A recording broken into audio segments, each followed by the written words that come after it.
Hello and welcome again to another live stream here on Mikey's Flightdeck.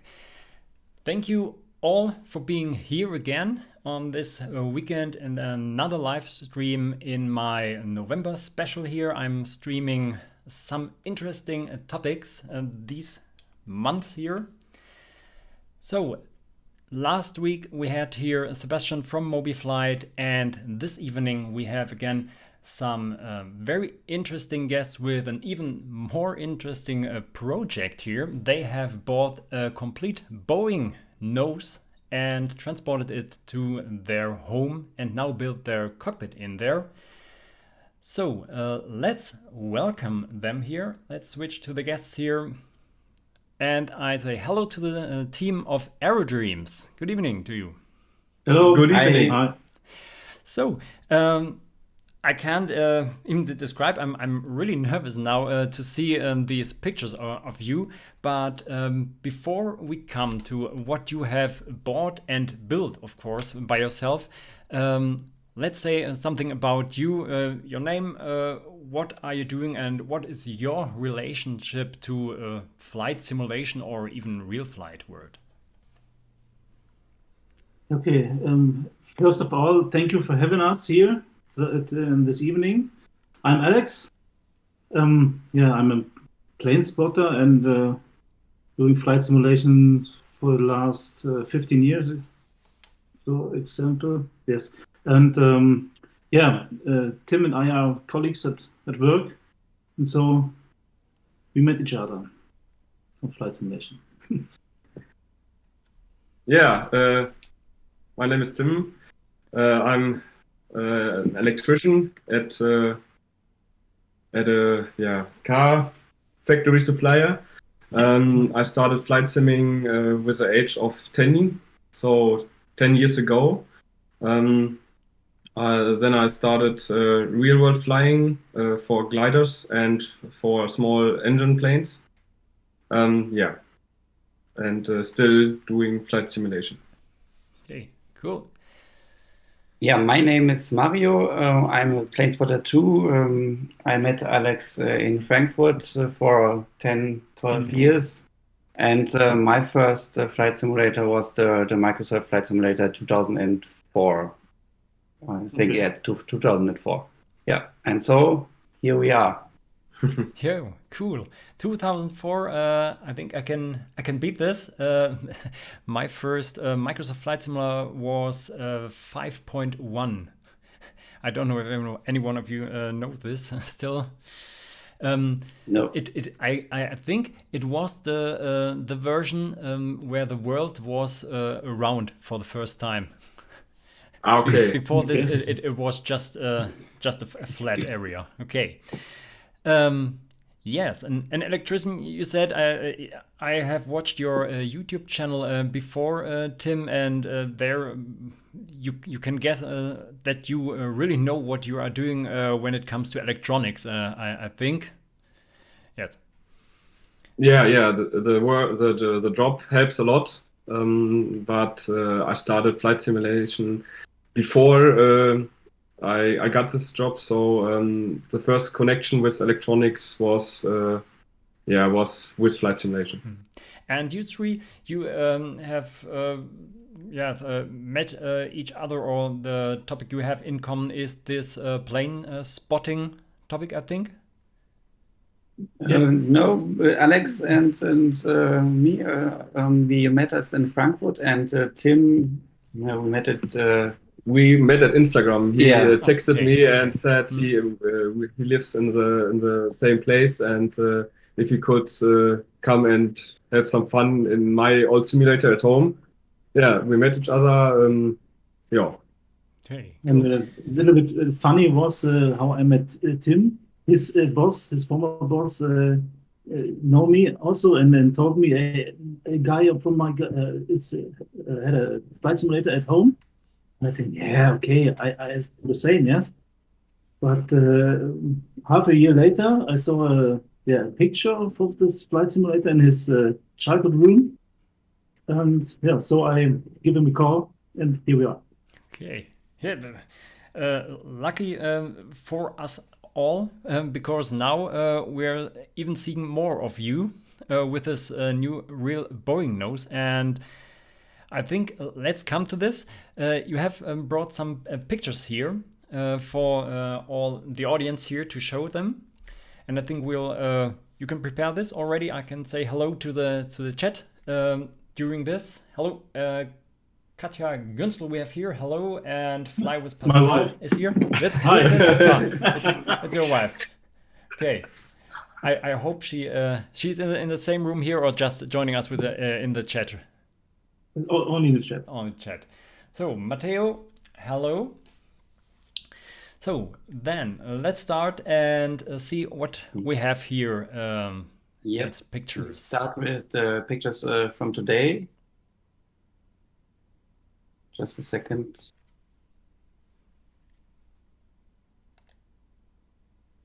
Yes. I said this already. I want to be the driver of the car behind you. No? When In this case, it was me. yes. Filming this. Yeah, it was great. The reactions of the guys on the street were great. And Yeah. how have I have seen on Instagram you have showed this that there was a big crane dropping this cockpit into the garden of your grandparents, and how have you lifted this again up here to the car? Yeah, it's a crane too. It was the same crane, The same crane, yeah. You have same ordered location, the same company. Different driver, but same crane. okay. You have ordered this twice. Yeah. Yeah. Okay. Now everything is clear for me. Okay. Yes, let's go on here.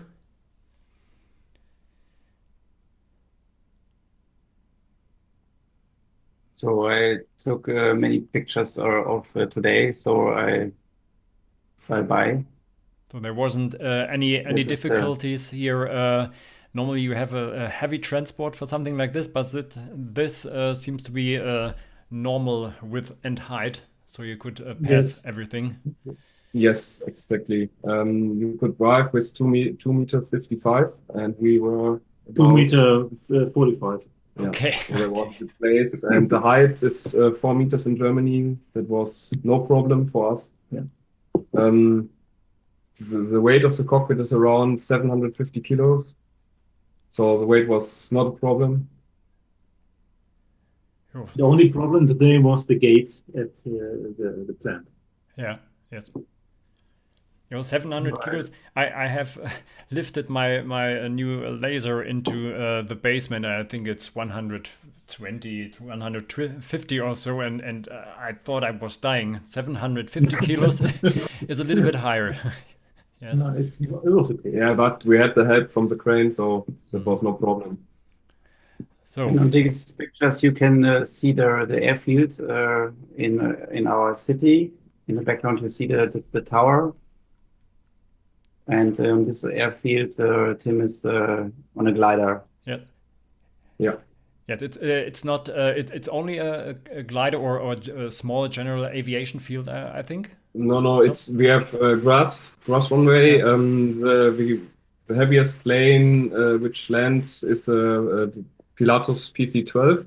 Okay. That's the heaviest one, but normally just for sports. So small engine planes. We have a tow plane, gliders, motor gliders. Yeah. Okay. Sometimes helicopters, but it's just a small airfield. Okay, and now something bigger came into the town. Yeah, exactly. And one of the last pictures from a bridge. Yes. Yes, amazing. Just amazing. Bringing this driving this through the town, then you can say, here I have bought something really big. Okay. It was really funny, really funny. All the people watching, Some people are stopping. very puzzled. So, okay, then let's come to some first questions from me, I think. We'll switch back right here. So let's come to some first questions from me and to all of you here in the chat. If you have any questions, Riti has already done this. I've seen the question. You can ask the questions in the chat and then we will try to answer these. So, first question here. So where does this Boeing nose come from? Yeah, the nose come from Russian, from Moscow. I found this nose on a Facebook group named Home Cockpit Builders Club. And yeah, from Russian. Okay. I'm too in this group, and I think many of you here out there are joining this group too. I see these announcements here. I have a Boeing nose and all these comments there. Yes, I would like to have this. But these are the guys who really said, okay, here's the money and I want to have this. Okay. Yeah, okay. So you have made the deal and you have shipped this here. I think if you know this already, a location change from one house to another is already difficult enough. How have you managed transporting this thing from Russia to Germany? Yeah, we're pretty lucky. The guy who sells this cockpit to us, they managed the complete transport. Okay, then you only gave the address, the money, and then the cockpit came to you. Yeah, in between there were 3 or 4 months where we're waiting for the cockpit and don't get some connection to the seller. The communication with the seller was very difficult. And in between we thought our money was gone. Yeah. Yeah, I think this is the nightmare when you send away so much money and then hoping that something comes. I think people have made this, have seen this with buying panels or something like this, but a complete Boeing nose is a little bit different. Yes. Okay, but everything went okay, and you received the nose right in front of your door, and then it was your problem or anything else?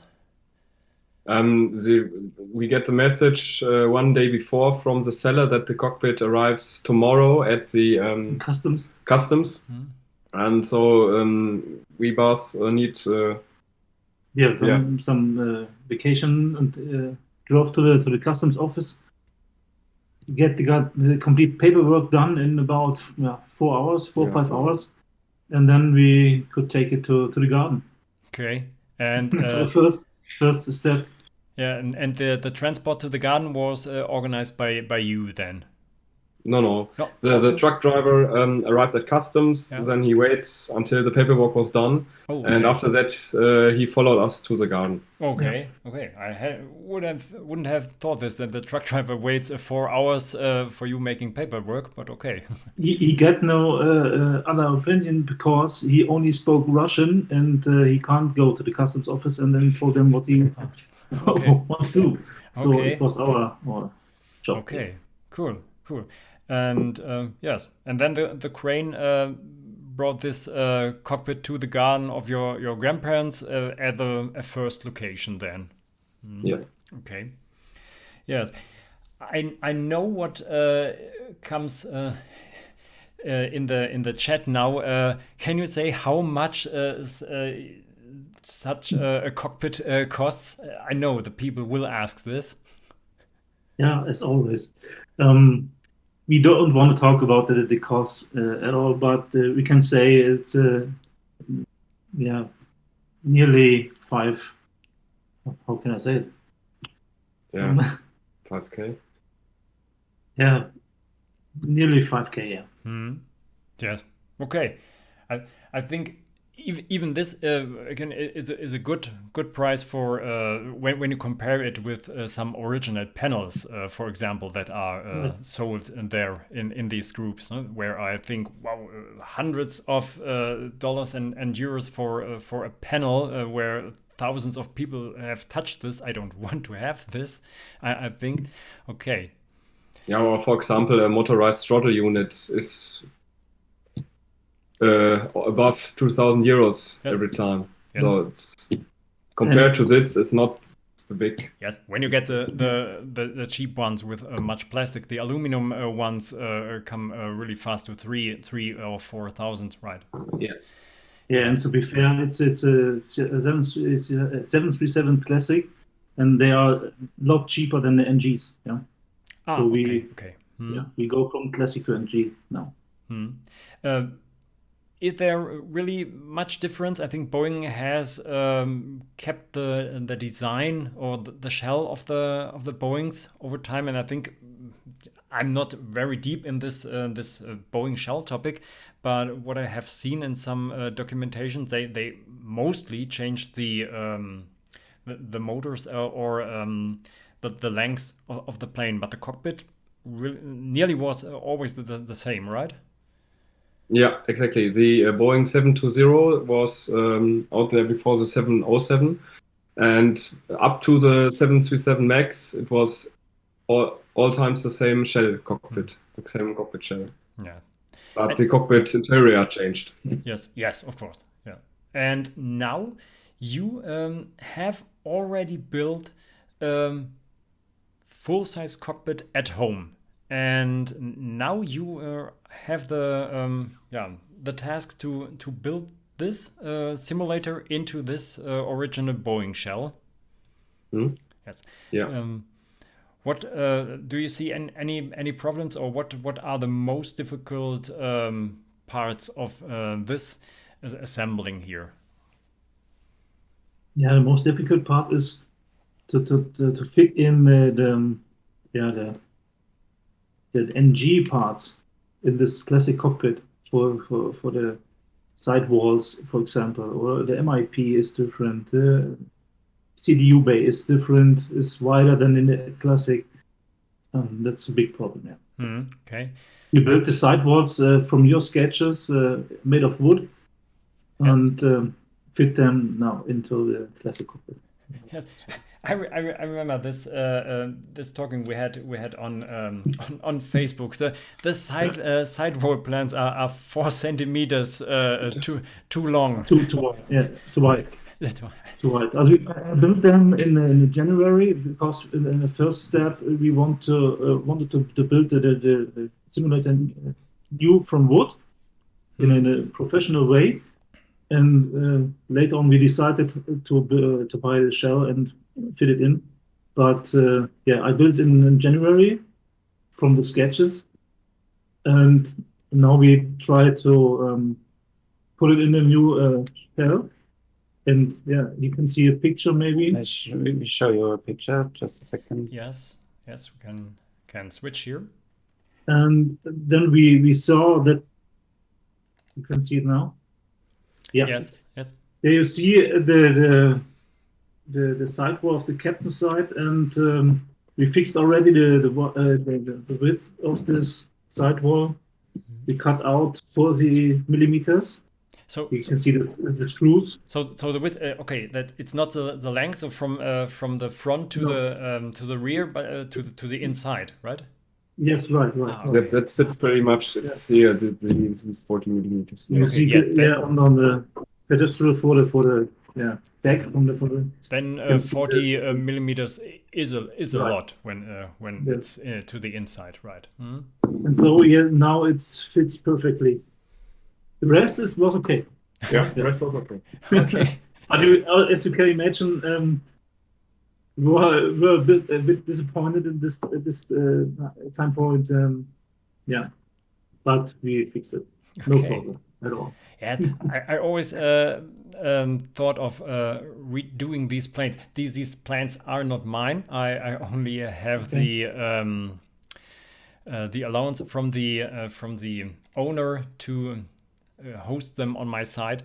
Yes, but I think with your help we can get them a little bit nearer to the original ones. Okay. So let's have a look into the chat here again. Revo Truck Driver is here again, the most seen truck driver here on the channel. Hello from EDDL. Michael Sedman, hello. Okay, and there is this question, how much did you pay for the nose and transport? I think we have answered this. Okay. Yes, VT, I have that dream to find an abandoned 737 cockpit and do the same. Yes. So look into the Cockpit Builders group on Facebook and you are able to find this if you have the money. Yeah, at the moment there are two, I guess. Two 737s and a 777 Oh, here. inside this group for sale. There are some left. You can buy one. Yeah. A 777. Okay. Yes. The you have to search for the software then first. I think A320, 737 are the most common here. Okay. But I guess Sim Avionics does that have a 777 software? I'm not don't in know. these topics. Yeah. So Okay. I have stick to one type of airplane, and I see this again. Since I'm building this simulator, I have not much time flying, really no time flying. What was it for you? Have you all three built this simulator from the beginning, or was it just a one-man show at the beginning?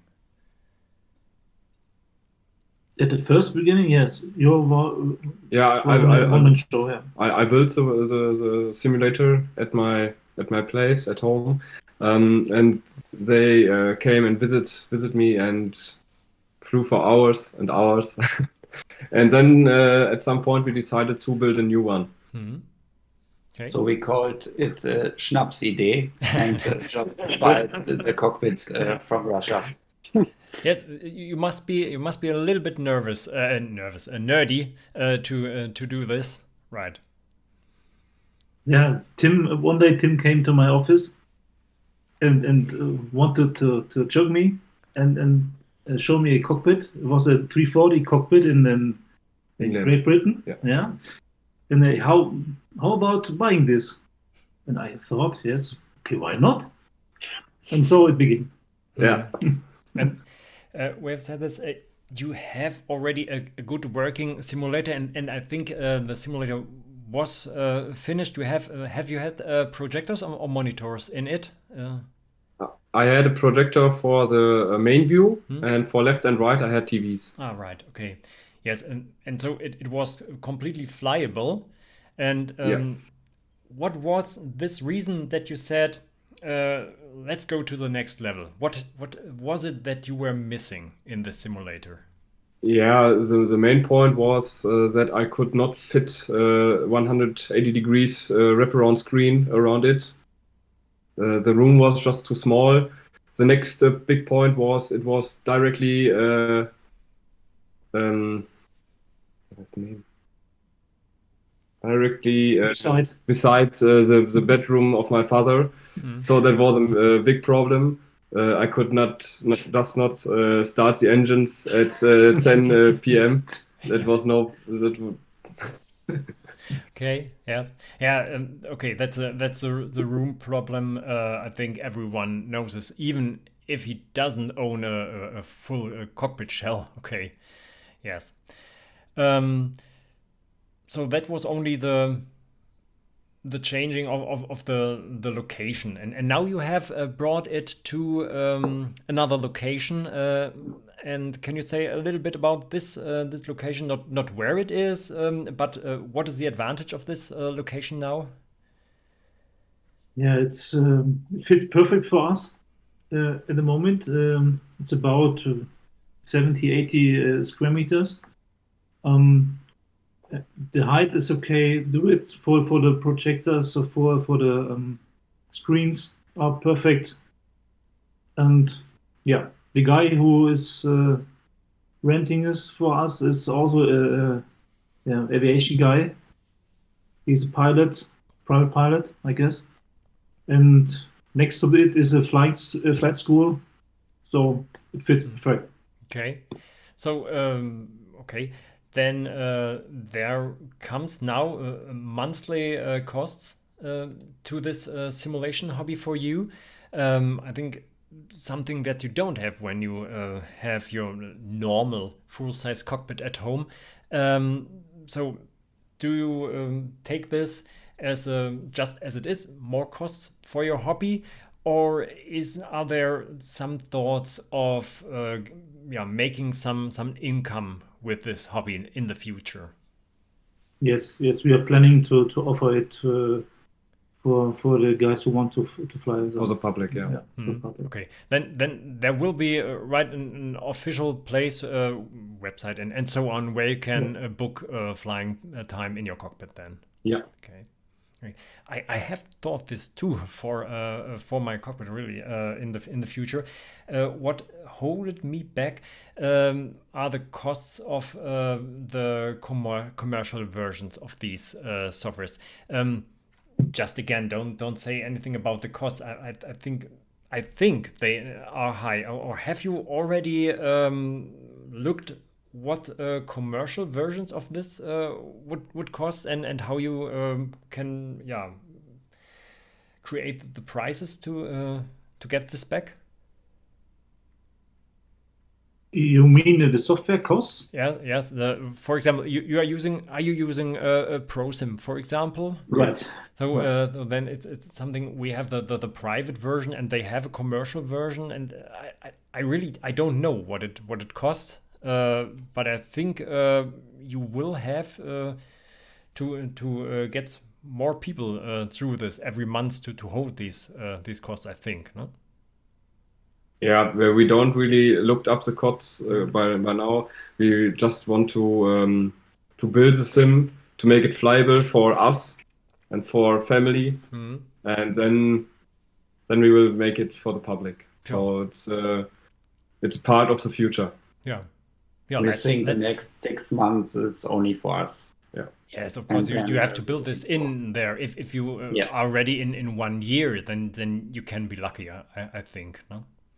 Yeah, at the moment we are way ahead of our schedule. Hmm. We planned to go to this new location in March, April, maybe. But now we are way ahead and need to do this now. So the cockpit is parked now in another location, and I hope you are still able to make some work in this. Yeah, of course. Okay. Of course. Good. Cute. We have finished the internal things, I say.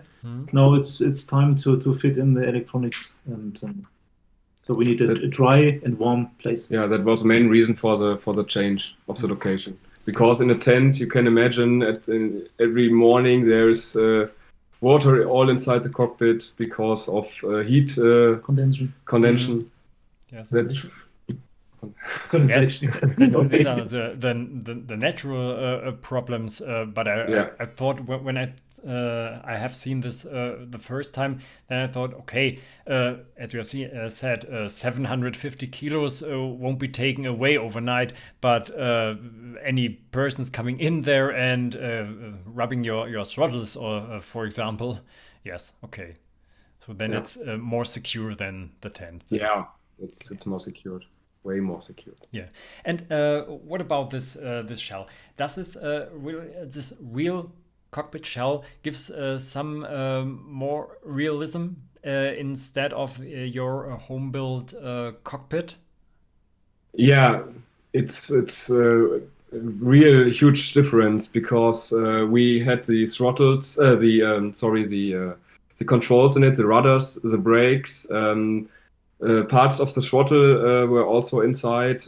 We had the correct size of the windows. We had the overhead frame was still in there. We quickly managed to find the folding jump seat. The secondary jump seat was still in there.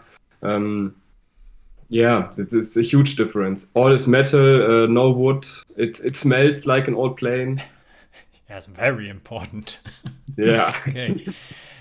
You have said something about the components that were already there, and I think you are also really lucky to have. I've seen the pedals, the yokes, no? Right, and the throttles. Have you said this? The throttle was already there, also there. Yeah, the throttle was already ripped apart. The only thing that was still there was the parking brake lever. and the fuel cutoff levers. All the other parts, the trim panels from the sides, they were taken apart. Okay, and the throttle handles also not They there. were also gone, yeah. Okay.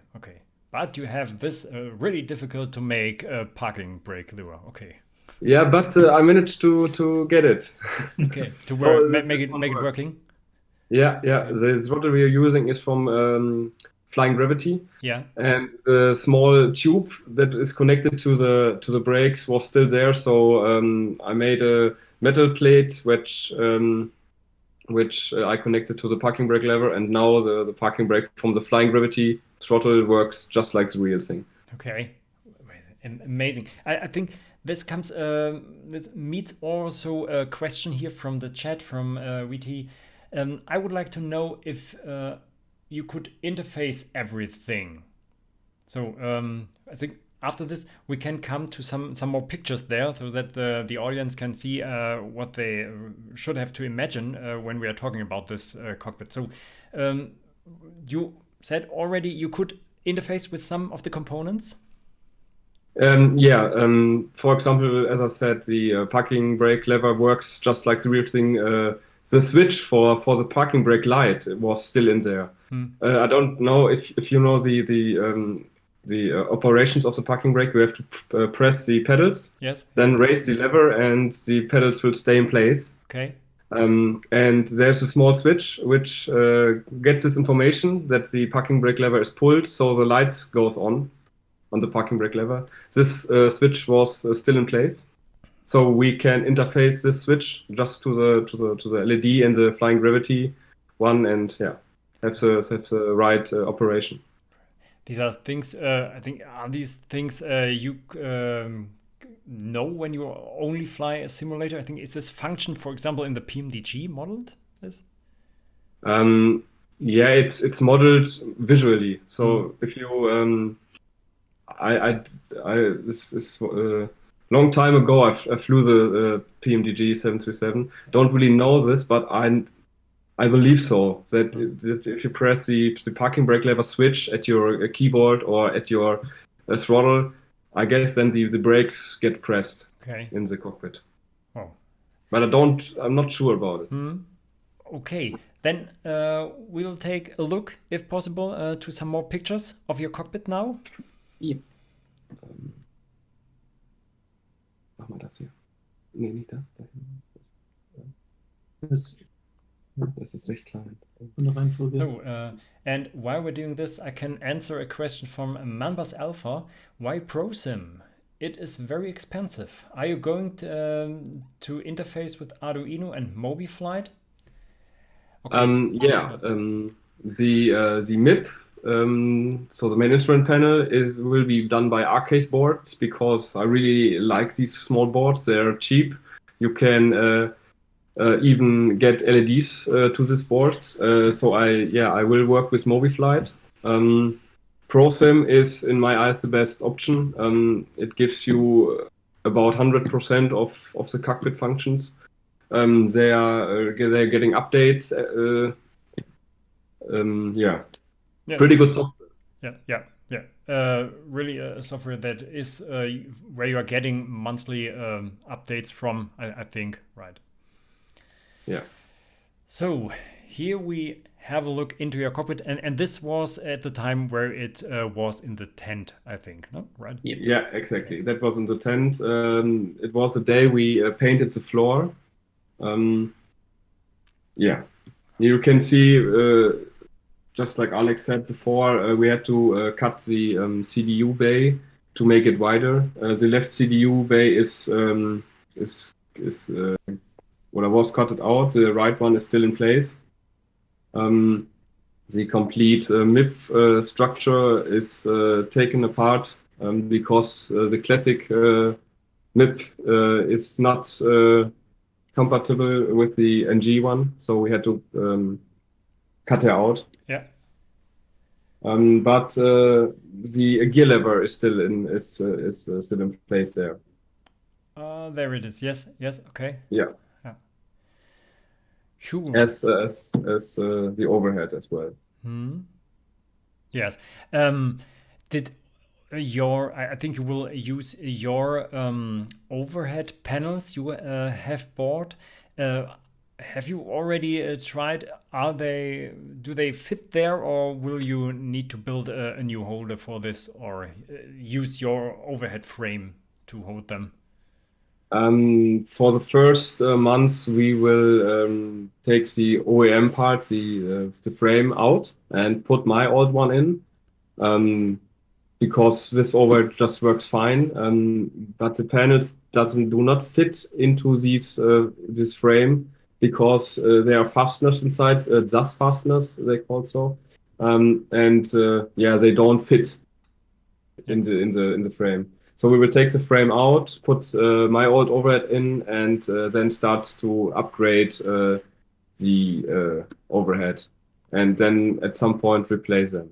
Okay, cool.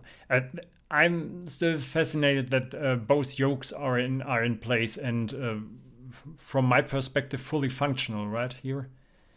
Yeah, the yokes were not sold with the cockpit. Okay. I already got them. They were installed at my old. I built I built a dual linked yokes by myself. Yeah. The left one is manufactured by a company in Mallorca in Spain.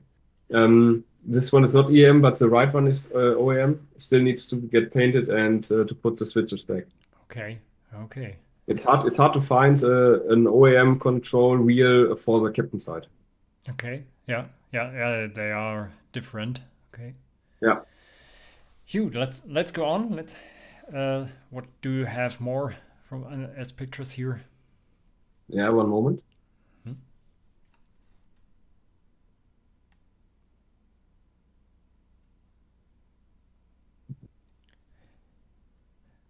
I also was really fascinated or shocked, I can say, when you see all these cables that are built in there.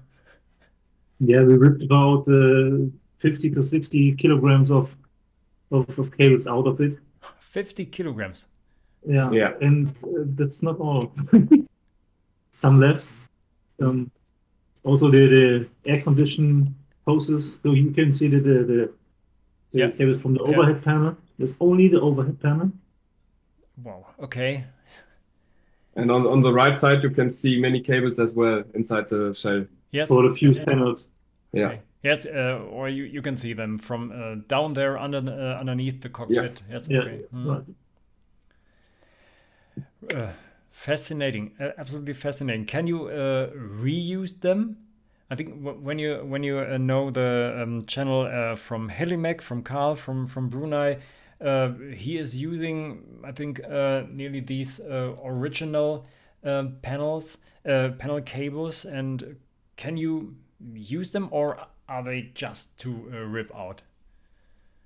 So the cables you just saw in the picture, we just ripped them out because we currently don't know if we will build an overhead with OEM parts or if we go to some suppliers like FDS or something else. So we rip them off. Okay. I always get the feeling that they use much more cables or connections to such components like switches as we normal cockpit builders would do. When I look at my panel, I have one cable going in, one cable going out from a switch, but there are some more. I think here everything has 4 or 5 cables coming out from a switch. I think here. Yeah. Yeah, I'm just looking for a picture. I've got an interesting one from the auto brake panel. Here it is. One moment. Yeah. So this picture, there's an OEM auto brake panel from an NG. I don't really know which plane it was. I guess it was Germania. There you can see there are many cables behind for only a few switches. Yes. If you would build such a panel at home, then yes, you would come out with way less switches, right? Okay. Yeah. For example, the start trim switch in the main instrument panel. For a cockpit builder, it would be 2 cables for LED and 2 cables for the switch because you can press it. In the OEM part, it was about 15 cables. Okay. But the connections in the back are cool. A solid plug where you can put this in. This is something I try for my overhead, separating every segment of the overhead so you can put this out and bring it together with one D-sub connector. Yes. Okay. Yeah, we will try to do the same. I rewire these panels. We managed to find a complete MIP from an NG. So this is the landing gear panel with all the annunciators, and we place these huge plugs on the back, so we can change these panels quite fast. Yeah. I think this is again a home game for you as an electrician. So I don't even know the names of these plugs here. Yeah, they are normally used for industries, but they work for flight simulators as well. Yes, it's just a cable and getting some voltage through. Okay. Yeah. Yes, really cool.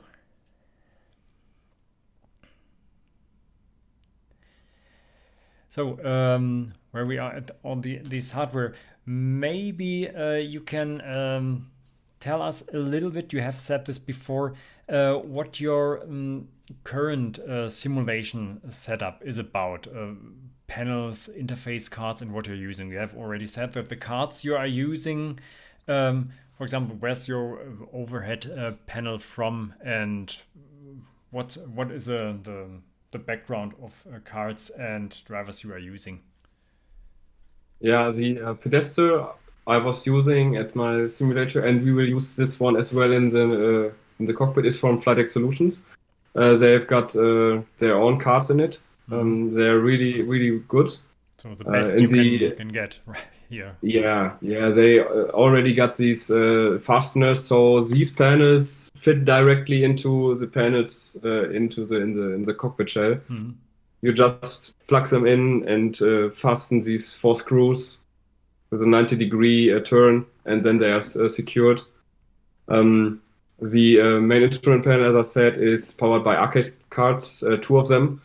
And the overhead that I was using is by Cockpit Sonic cards. Okay, Cockpit Sonic, a German producer. No, Cockpit Sonic? Don't right, no? Cockpit Sonic? No? Yeah, Cockpit Sonic is German, yeah. Okay, let's see here. In the chat, we have again some more questions. Frederick Planner, hello. Nice to have you here again. Gallant, hello. Mambas Alpha, was it possible to buy the panels as well? Example, the MIP, CDU, etc. I think not, or was there a different offer? The main instrument panel is complete from NGs. We collected them from different sellers. Maybe I've got a picture of the simulation MIP, what you have in your current simulator, right? Yeah, we ripped already these simulator apart. There was no OEM part in it in the old one, but yeah, if you get in touch with OEM parts, the quality of switches and of the plates is so amazing. So we try to work with OEM parts now. Okay, I think the question here was if you had the option of buying original panels with the cockpit as well, but I think there was only sold the cockpit shell. Yeah, he offered to sell some panels as well. He supplies lots of panels for overhead and for the pedestal, because they are only ripping apart these older ones, the older 737s, the classics. So there are no NG parts or just a few parts that you can buy from them, just like transponders or ATC panels. They are selling these too. Okay, then I think it wouldn't look right. Also for me, mixing up in one section, for example, the pedestal, one OEM part and the other one self-made or bought from other suppliers. Yeah, okay. Yeah, yeah. We could do this because the pedestal frame we were using is now an OEM stand. So we are using the old pedestal from the 737 from the shell. But the pedestal was finished before we bought the sim, and it works really well. So no need to change this. Yay. Okay. So, and I'll look here at my questions again. So, yes, we have talked a little bit about the visuals in your current cockpit. You have one projector as a front view and two monitors. And what are you planning for the new shell? I think it was said before you are planning projectors, and how much degrees of views are you calculating? Yeah, 180 degrees or 210 degrees. We need to figure out which one works better for us. And this with three projectors, I think then? Yeah, three projector. Okay. Is there? I haven't done this already. Working with a projector. Does it pull much power from your computer? Will you need a dedicated computer just for the visuals, for example? Back then, when I connected the TVs, I was surprised. I just had the projector running for 1.5 years, and then I got a new graphic card, video card, and there was two plugs free. Also they were available for other monitors. Hmm. And I just wanted to explore if the FPS number is dropping when I connect another PC and put the side view on it, and it was dropping by 2 or 3 frames per second. Okay. I was really surprised about these about that. So I connected the other one, and yeah, And then I had 3 views. And this was with prepared as a simulator software? Yes, exactly. Cool. Okay, then all can hope that there will be a full surround view. And the platform, will there be a motion platform in this simulator then in the future? Maybe in a far away future, but not for now. Okay. Not for now. I'm really following one guy from Switzerland. I think there's also a forum where simulator builders are posting pictures of their builds, and he has also made a motion platform with motors and screws by himself. And I think he has made with three points where he can lift the cockpit, and he is still running this whole cockpit with one PC. So all the external views, everything inside, and he is using the PMDG as the software on this, and everything with one PC, including the motion platform. And there's only, I think, 10 or 15 centimeters under this cockpit, and this works. Okay. Maybe in the future. Yeah. We just want to get this thing flyable and have some fun without motion. I have read when you make your first flight with real 180 degrees, you have to be sure that you are fixed in your seat then, because you are going with every corner you fly. Okay. Yeah. It's not for you all out there. When I'm looking down here, I'm looking at my questions. It's not to being impolite. So VT, what do we have here in the chat? It was wonderful if he go to full simulation by adding the 3 axis. Well, what I said, the motion platform. Yes, in the future. So, talking a little bit about the work in the cockpit, what do you think will be the most difficult steps that are coming in the future to you? I guess it will be the most complicated one. Will be the fitting the CDUs and the lower ECAS beside the pedals. Yeah, their metalworks comes also to you, right? Yeah. Yeah. Okay. So it's a little bit more difficult than for the normal cockpit home cockpit builder who have made all his shell from MDF and now sending a little bit away or cutting something and gluing something to, but you have metal plates there. Okay. And it's a mixture of both. We use MDF plates and metals. And what we have to do, it is smaller or wider? I think it's wider, the new one, right? Yeah, the NG has a wider CDU bay. Okay. And the huge problem is the pedals in the NG are a bit smaller, and they are the measurements between them is smaller. So they changed the pedals for fixing the CDU bay. I've got a picture from another guy.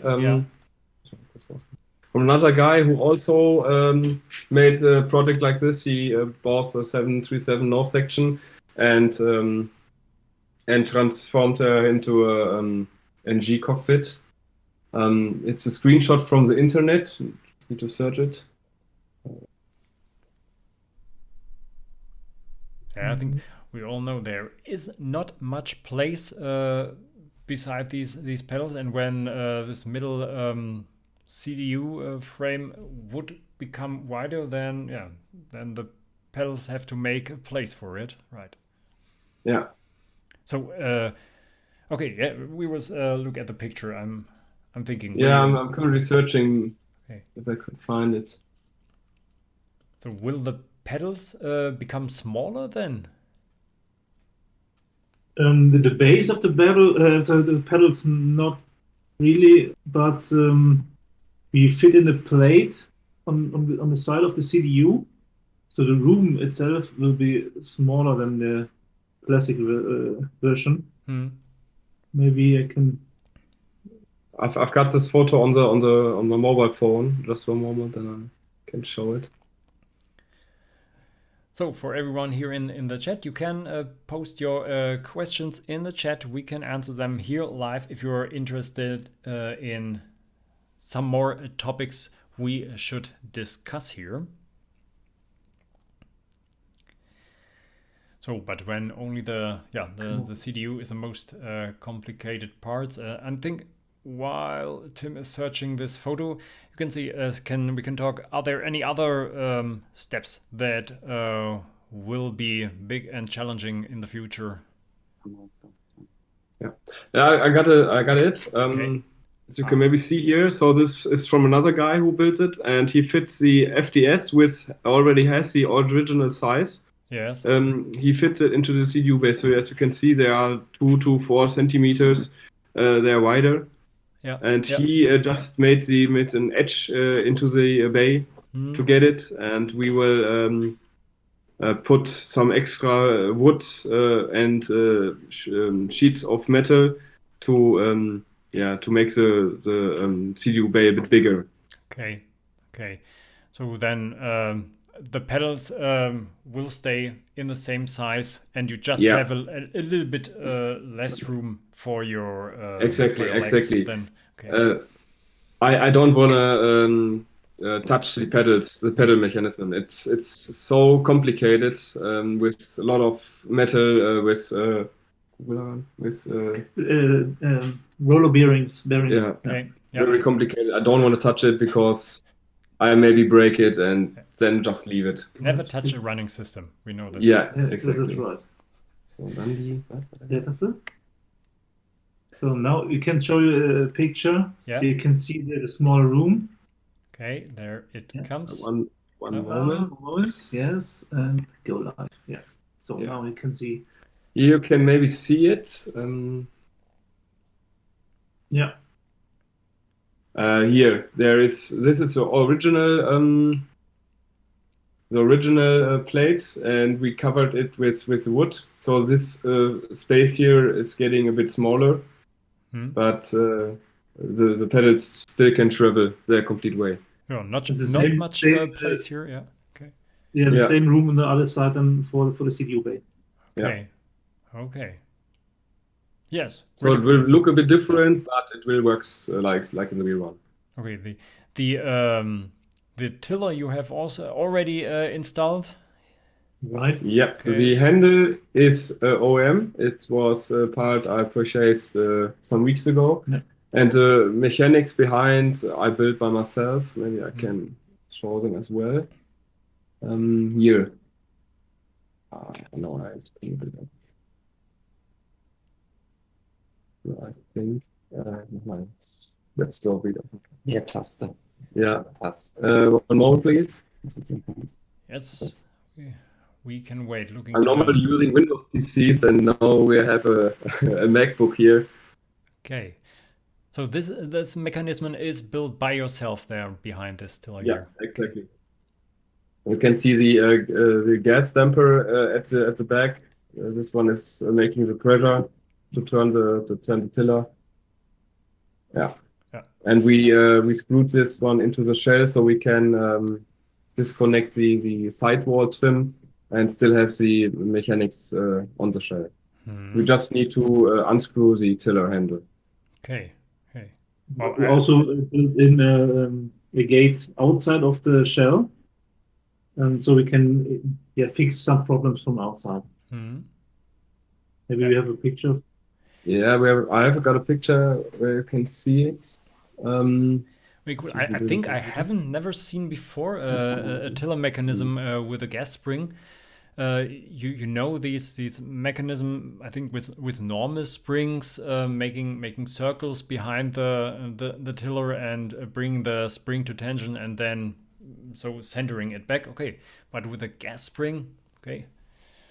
Yeah, I didn't ever touch a working one in a real cockpit, so I don't know if it's like a spring or if it's like a damper. But I just tried with a damper and it feels pretty good. In this picture, you can see on the left strap. Do you see the mouse? No, the mouse not. Maybe we can zoom a little bit inside. Is this possible? Yeah, there you can see. There is a little door for the tiller access. Okay. Yeah. Yeah, I think we can imagine where it should be. There is this cutout for the tiller. Okay. Yeah. Okay. Yeah. Yeah. So everything is reachable still, and I think so. There you can reach the tiller mechanism. The overhead, I think, you can bring down to you when you have to make maintenance work. Yeah, exactly. It's fastened in the forward section of the overhead with 2 screws. If you unscrew them, it will fall into a hold mechanism. Then you have to. I've got a picture where I can show you this, but the PC is still loading. This people is too.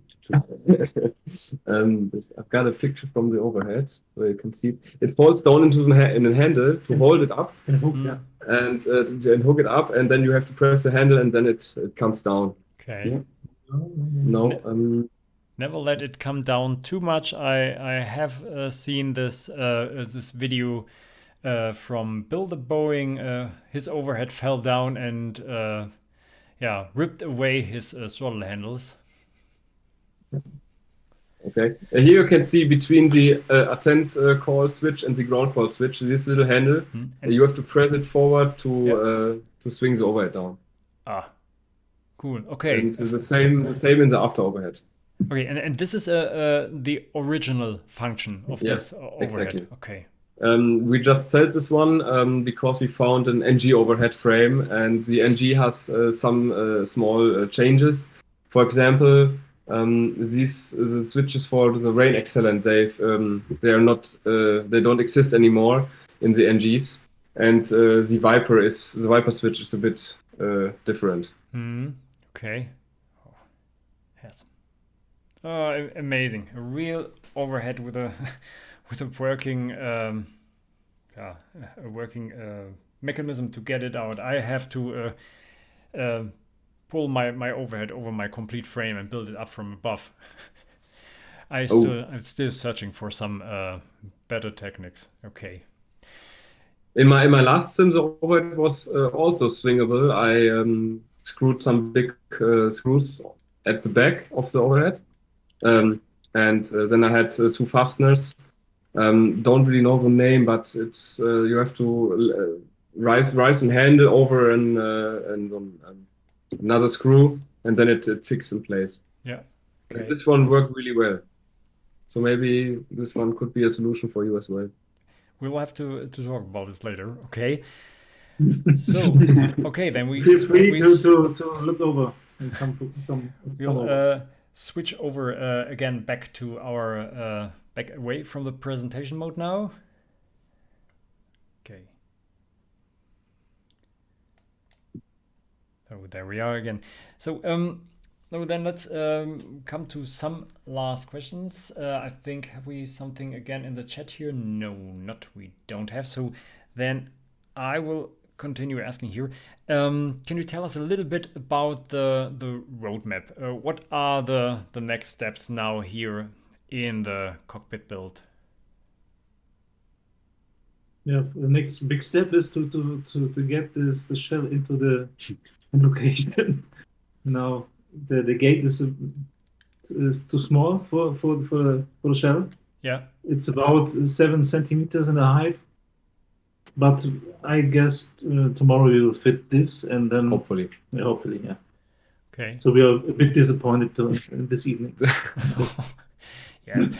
And so and any other works inside this cockpit? So what will come in first, and so the next steps? We have talked about the changes in the CDU. What will be complicated, and what are the other parts that will follow in the nearer future?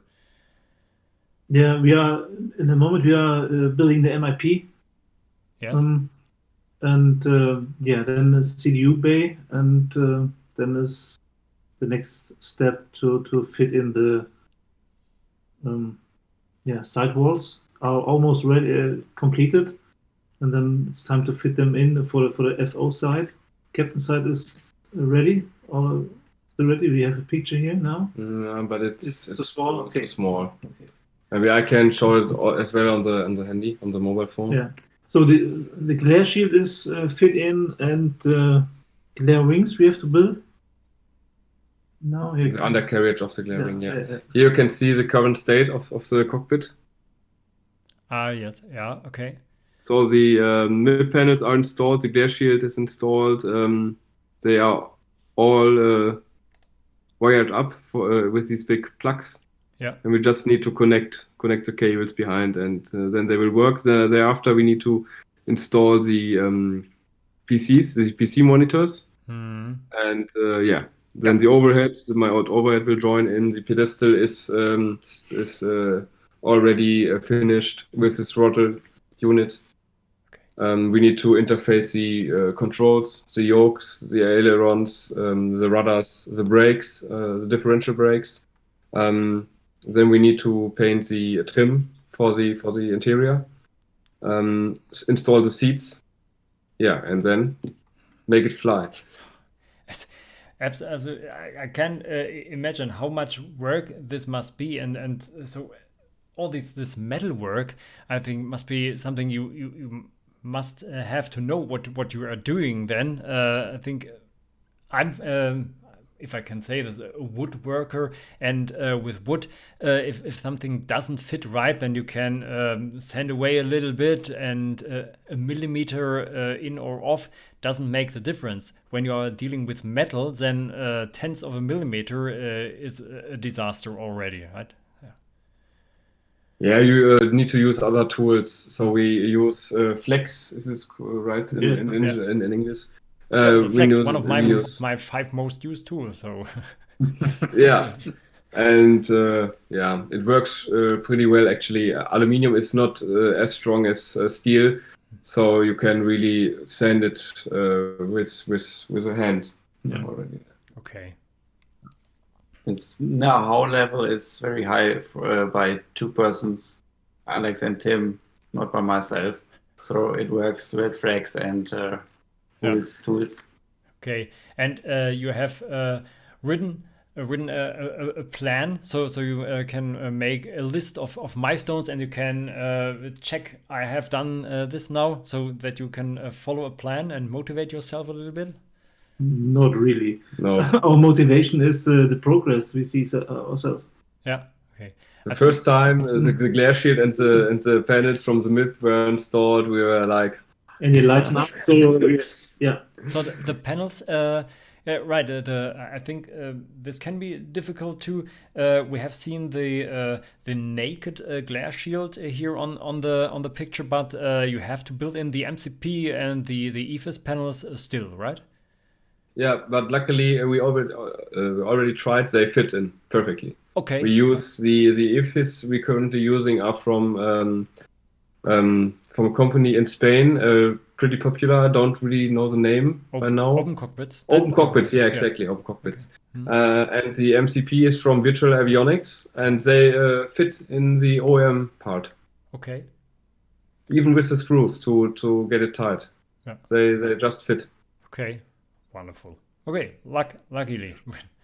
Yeah. VT in the chat is saying the time and patience is not the problem with the cockpit builder. Yes, that's right. It doesn't. For me, I can only say it doesn't matter how much time you invested. It's just the result, and the way we say is a goal already building this thing.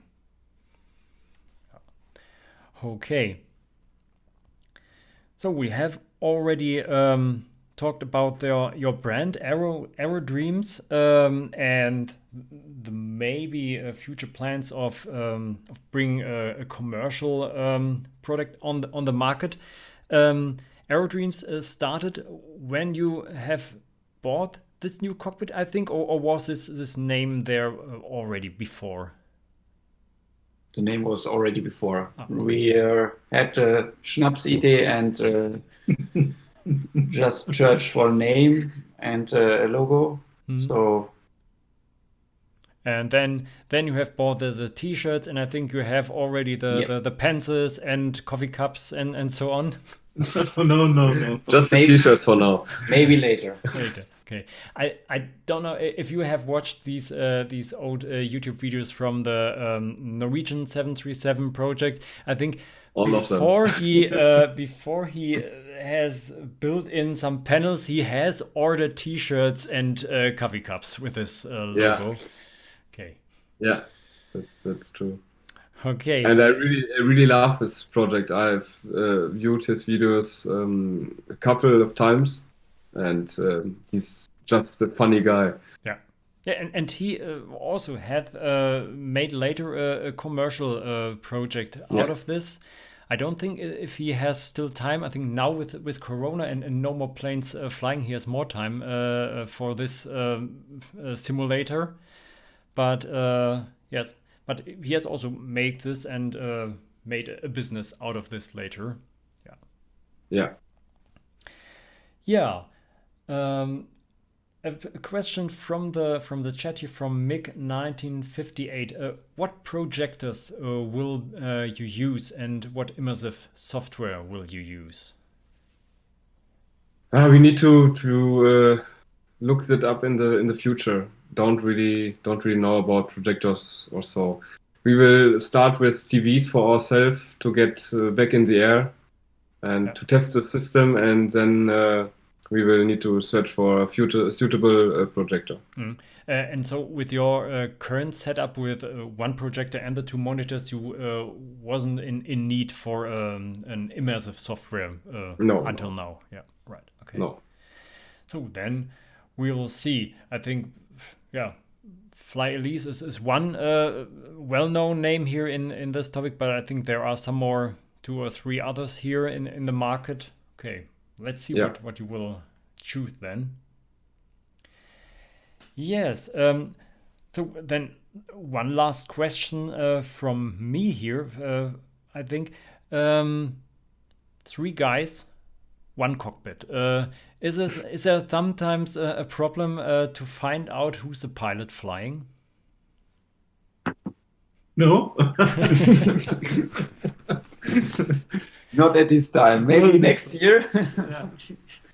Yeah. No, it's okay. I think everyone of us is happy to sit inside and enjoy the flight of the other. Yeah.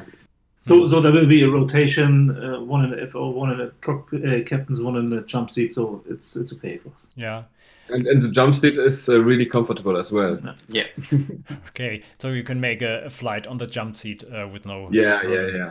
Okay. I thought first that the folding jump seat is the most uncomfortable seat in the 737, but it's pretty comfortable. And you have a good view about the cockpit and what's happening. Okay. Yeah, I think. And I can imagine making videos out of this cockpit with a good camera setup can be also something that is well taken here on YouTube, for example. Then. Yeah, Okay. we will definitely stream and make videos in it. Okay. Hey.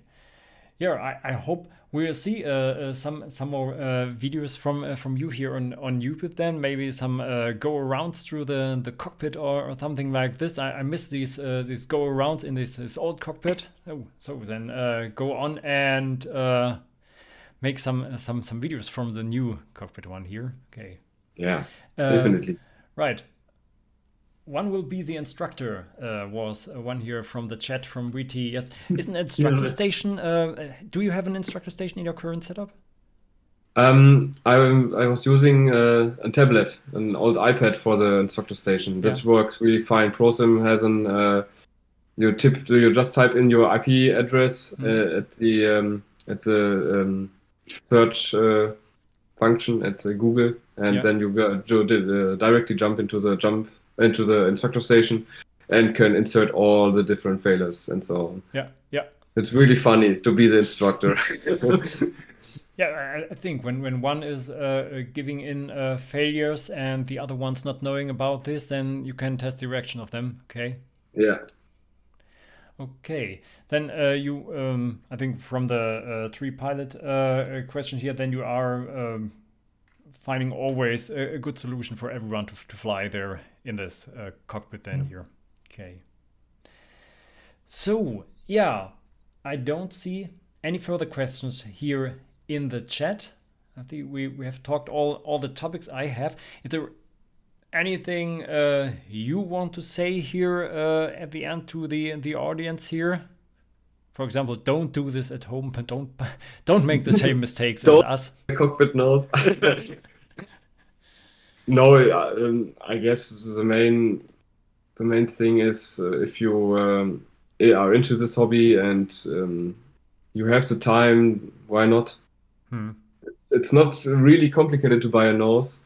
It took some time, but especially from Russia. It was, for example, always my dream to have a cockpit nose section from a real Boeing, and then this guy from the Facebook page popped up, and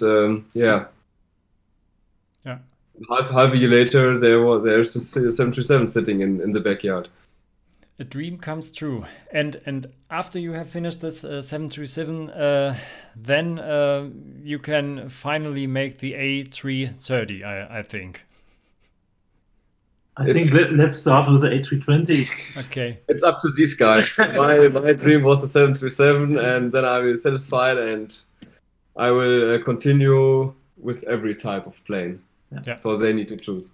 Okay. Maybe start with a 380 because this time we have the chance. Maybe it doesn't fly longer. So maybe just a 380. But that's the thing. We need a new location because this will definitely not fit in there. Okay. Okay. But why not more simulators later on? Yeah, of course. When they are demanded from the customers later, then you can bring this to them. Yeah, you just have to invest the time then. Okay.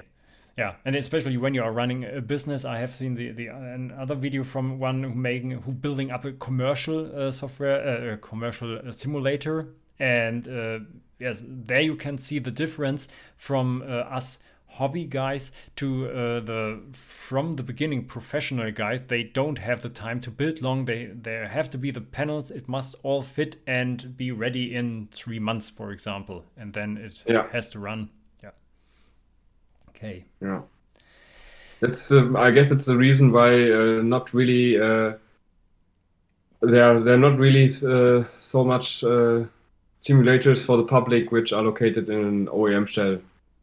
I guess that's the reason. That's the main reason, because it's just a lot of work, and there are companies who supply with everything you need, and you just need to follow the manuals, screw it up, and 3 weeks later you're ready to fly and earn money.